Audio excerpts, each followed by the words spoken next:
Hi everybody, welcome. We have come to the end of our little project, 20 years, 20 reflections. 20 years. And we're so grateful to have been in business for this long, serving our community. It's been an incredible journey, an incredible story, and I've only been here for about a year and a half, maybe a year and 4 months. And so today I'm really excited because we finally get to sit down with the founder, owner, chief operating designer, Co-founder, yeah. Noreen Ward herself. See, only she can tell us the story. Yeah, so we get to sit down with Noreen today and find out all about the gift designers, how she got started, her background, and kind of wrap up this year-long celebration of being in business for 20 years. Wow. Yeah. 20 years. How does it feel? Surreal. Yeah. Yeah. I can't believe I've stuck it out for 20. I know. Most people don't have the tenacity or the fortitude to do anything for 20 exactly, years. Yeah. Much less to make a business work for that long. I don't think I ever imagined. It's incredible. When we created it, that it would be 20 years in the making. Right? And so that's a really good point to kind of just start off from. Why the gift designers, and how did that come into being? Well, wasn't actually my idea. Wow. Yeah. I was working in oil and gas at the time, and that role was coming to an end, and I did not know what to do with my life. But when I had been at school at Mount Royal, one of the things that they really encouraged during that season was they encouraged entrepreneurship. Amazing. And so my 2-year diploma, my final paper, was a business plan.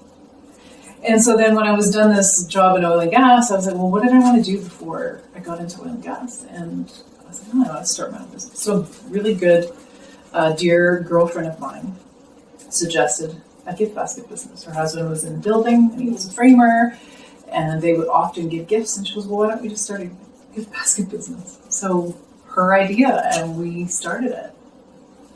2002. That's amazing. Yeah.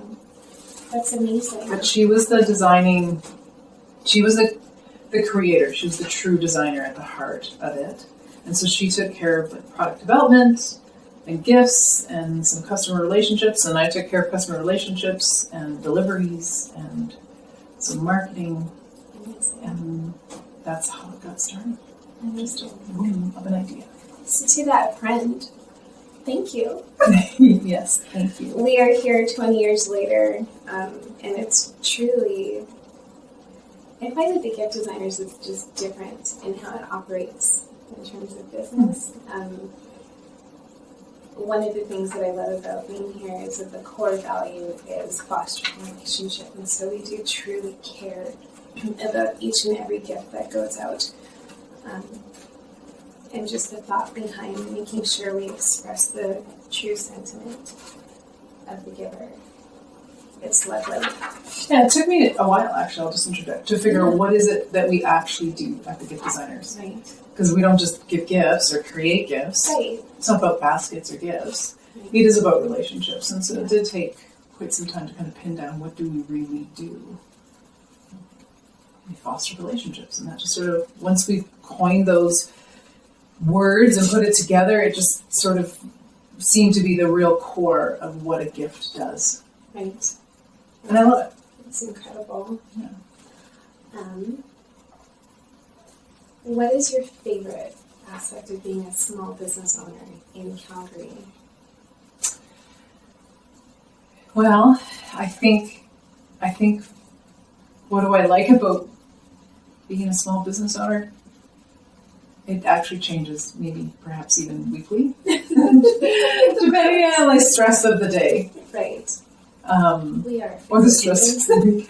Yeah, like it's not easy doing all of it and kind of wearing so many hats. And so as the company grows, I don't have to wear as many hats. Right. I can find people and cultivate the roles and then help people fill those roles, and I don't have to do that. And so I think over the last 2 to 4 years, really seeing that other people help build the culture, other people help build the business, and then watching other people do it, and then do it even better than I maybe can or ever will, because they bring a different set of eyes to the table. So I think what's my favorite is when I step back a little bit, quit being so bossy, and just embrace far from bossy. and just embrace that we are better together, even though that the relationship side and the HR side is actually fairly stressful. Right. But when I can be a good leader and really embrace that we are better together, I think that's the beauty of kind of being at the helm of watching it come together. One of the things I've always loved about business is systems and systemizing. Right. And so that's probably my favorite thing about business, is creating systems that are efficient. Mm-hmm. But what I think is most beneficial and what is maybe most rewarding to me is that relationship piece, is understanding that other people make the whole idea way more beautiful than I could ever do on my own. Does that make sense? That makes total sense. That makes total sense. Such a good answer. So you love people. I value people, yeah. That's beautiful. What motivates you?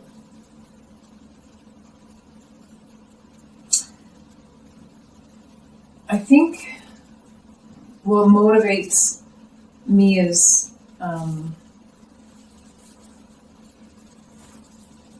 seeing us accomplish what we set out to do. Right. Making sure that the goals that we have obviously align with our values, and then when they align with our values, actually seeing us accomplish something really great, like even 20 years, 20 reflections. Yeah. Those are things that motivate us to do projects like this again. This is true. It's something that you birthed. You created it. It was your brainchild for it, which is beautiful. I just felt like 20 years is not insignificant by any means, because like I said, there are so many people who with the best intentions start a business and it doesn't reach that mark. Like some businesses can't even be sustained for a year. Mm-hmm. But you have found you've been able to take something that is relatively simple and grow it, and it holds longevity. And so that's really special, and I felt that for that reason that it should be celebrated, and that the story of the gift designer should be told, so that in the next 20 years you can look back at this benchmark and think, wow, like our values are still the same and we've come even further, which brilliant. Isn't she brilliant? Yeah. Yeah, it was a great idea. So thank you for taking You're so welcome. The idea and developing it and keeping me in line and making me do videos just like this. We'll see what happens next year. Great. So this question is fun-ish. Describe your worst working day and what did you learn from that experience? I can only share one story. Just one. Otherwise, we'll be here until 2020. Oh my gosh. My worst working day ever was during the holiday season, so like right about now. And we had this amazing guest that had ordered in excess of 300 gifts, and they were massive. Cool. And so we were delivering them ourselves, and I had rented a 5-ton truck. Have I told you this story before? No. Oh, man. You didn't. So and this is common for us to rent a 5-ton truck. It's not new. Yeah. But the whole day was driving this truck. And so doing these deliveries, so it wasn't just their order, it was multiple orders, but this particular order required us to do something like three trips with this 5-ton truck. And we're exhausted. It's the end of the day, and we still have to go back and make gifts for the next day. I have to go the next day. And it's like 4:30, and this time of year it's getting dark. Yeah. And I've got the 5-ton truck, and I'm pulling up to the Flying J, not that far from our location. Yeah. and I'm fueling up the truck. And as I jump out of the truck, my elbow, something hits the door lock. And on this particular truck, it was like a toggle. So all it needed to do was be bumped. Like it wasn't like a thing that you pushed down. So I jump out of the truck, fuel up the tanks, go to get back in the truck and start it up, and the door's locked. Both sides of the door. Like both sides of the cab are locked.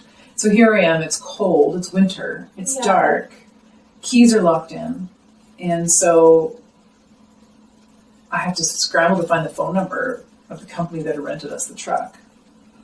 Meanwhile, they were closing shortly, so it was like 4:30 or something, they were closing at 5, Oh my goodness. but they need to still find the spare key and get to me. Oh my goodness. Needless to say, I was so tired, that was one of my worst days, and I cried. I was exhausted. We all Yeah. So I think I left there. I think I waited almost 2 hours. Yeah. Yeah, I would have screamed for sure. Yeah, I was pretty frustrated. Like I would have cried for far less, for sure. That was one of my worst days. Being that exhausted Yeah. and then cold and locking the door and then waiting in the cold. Anyway. So what did you learn from that? Nothing. Keep your keys on you. I don't know, this too shall pass, I suppose. Yeah. I don't know, that's a really good question. What did I learn from that? It can be worse. Right? Yeah, it can be worse. It could have been minus 35 instead of minus 20. I feel like that's not much of a great job, though. Yeah. It's true. Yeah, that's a part of the question I'm not sure I can answer in any sort of wise way. Right. But still, the notion that like this too shall pass is that even though a moment is frustrating, You didn't survived. quit. Yeah, well, that's Right. true. I didn't quit. You And we didn't give survived, up, right? And here you are, many moons later, still delivering gifts. during Making all other this people season. do the gifts. That's it. Yeah. Get other people to do the deliveries for you. Hire That's what I learned. Yeah, that's funny. Amazing. Next question. How do you measure success? And I feel like we've talked about this personally in meetings here. Yeah, certainly success for me is not perhaps what it is for others. I think it's accomplishing what you set out to do. That's success, and then valuing people along the way. So, one of the core values that I have for myself, and then we have here at the Gift Designers, is treating people with dignity and respect. Right. And I think the flip side of how do I measure success is how do I measure when I'm not successful, Right. is when I sort of fall short of treating people with dignity and respect. So I know that I'm not successful when people walk away from being with me with their identity or their feelings not in check. Well, I don't know. I think that I can be impatient, and then my words can get away on me, and that is The human inclination. it's human, and maybe I'm being really hard on myself. But I really value that when people hang out with me, that they would feel welcomed and loved and encouraged, and that they're meant to be with me. And I just value humans that way, and so I think Beautiful. success is when I know that people feel encouraged and lifted up and edified after being with me, right? Yeah. And so if that's a part of my success when I'm not that way, then how do I measure? So measuring is accomplishing what we set out to do, but also, am I fulfilling the values that are important to me? Right. Or am I not following through what's true to me? Right. So success is following through on the commitments to myself. I find it. Is that a really bad answer? No, I find it absolutely fascinating because you could interview many business owners and hear the bottom line or revenue, profit, and it's just like the nature of the business completely aligns with your core values, which is amazing because a lot of people will sacrifice their values for what they perceive as success. Right. So, and I think it's beautiful that you are a business owner who truly values people, and so that works well within these walls, but then also as the product goes out, it's translated that way as well. So that's super cool. Yeah. She likes people, folks. Yeah. I think that we were created incredibly, and that all humans have value, and when people tap into the good and the beauty that we are, then we're expressing how we were created to be, and that's amazing. And so I'm certainly not perfect at loving and encouraging and believing in all people. I'm not trying to be some saint, because I'm certainly not. But at the core of it, over the years, I've had to figure out what is actually important to me.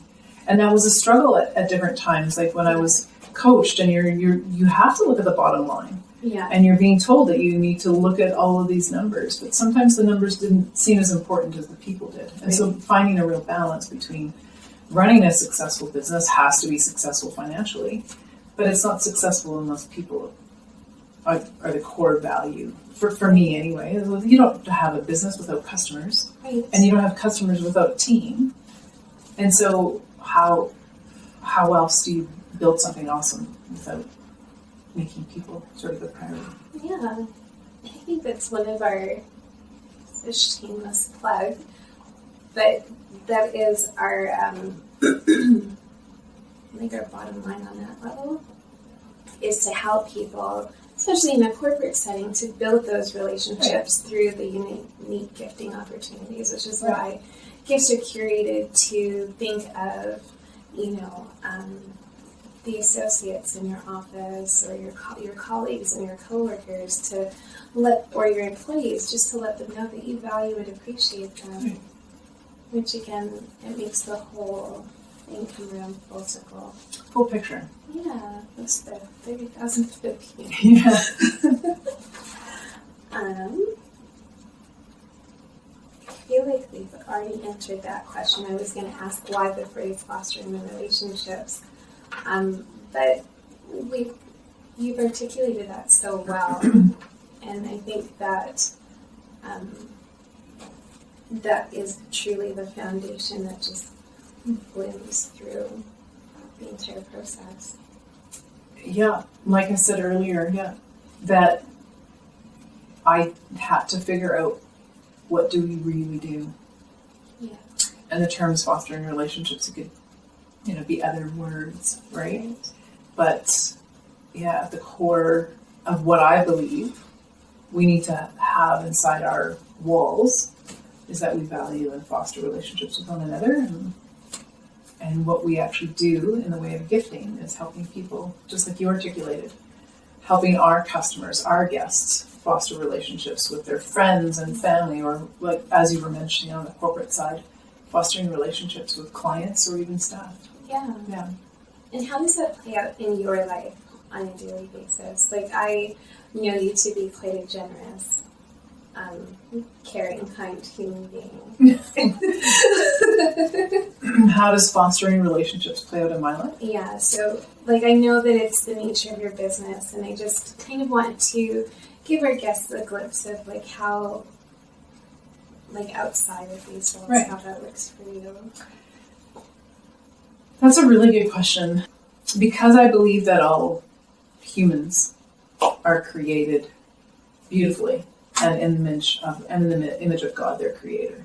I need to put it as a priority in my life to treat people as though they are the image of God, their creator. So it could mean something different for people, right? Yeah. Some people need a touch, a word of encouragement. Some people need time. Maybe people need a gift. I would like to think that I try to be mindful of what somebody might need. Right. So I'm so flawed in that. This is why these interviews are hard for me, because I feel like it's like asking questions about me, and yet all I see is how imperfect I am in those things. So I feel like speaking about me is about boasting about me being more awesome than I am. Well, you are awesome, but you don't think it's boastful. You're human. Well, that's very gracious of you. I have one final question for you. And this is speaking to future generations of entrepreneurs and small business owners that might see you and be inspired to act alike. And so if you had one piece of advice to give a young woman who is starting a small business in any industry, what would it be? One piece of advice. I don't know if I have advice, but I think if I could do it all over again, I probably would have hired a coach sooner to put some really fun foundational pieces of the business puzzle into place first. And then can I have two things? Sure. That if I could do it all over again, Yes. I think I would have figured out my core values first. Like what was most important earlier on, so that you don't sort of waver from the things that are most important and you don't land doing things that you don't value. So and I mean, obviously those things can kind of evolve as you grow up and mature as a woman or a person. Yeah. But I think, I would have, if I could do it all over again, I would have hired a coach sooner, and I would have more quickly figured out what my core values were for the business and for my personal life. That's great. That's it. Do you have any closing remarks? Just do it. Just do it. Closing remarks. If you were thinking about business, I think it's a beautiful gift to the community, because I think small businesses and businesses drive economy, they give jobs, and if you've got an idea that you want to develop, I think you should develop it. Yeah. Give it a go. You have nothing to lose by just trying. Not trying, I guess, is the part that you end up losing, right? Yeah. Losing out on. Just that what if, that What if. for it. Do some research. I mean, it is good to do some research. One of the things that we didn't do at the very, very beginning was do some market research as what does the market hold and how to price things, and are we going to make money at what we were doing. And it took a lot of years to figure out a good way to kind of price our products and services and make it profitable, and it was taking a lot of years to doing that. So I think market research at the beginning too would have been something that we should have done early on. Yeah. That's fair. But I think that small business is beautiful. It's amazing. So partner with people and Yeah. find a way to build a business. Yeah. Hashtag support local. Yay! Well, thank you so much. Well, thanks for crafting the questions, Sarah. Thank you for 20 years. Thank you for helping our community foster relationship, express beautiful sentiments, give, and grow together. Thanks for being a part of it. I like what you contribute to our team. Thank you so much. I like you. And now. And now. That is the end of our project. Thank you so much for following this journey with us. We will post the videos on YouTube, and then we will probably amalgamate them all into one movie. Nice. Yeah. Beautiful. That would be great. Thank you so much, guys. Cheers to the next 20 years. Yay, to 20 more. Yeah. Bye. Take care.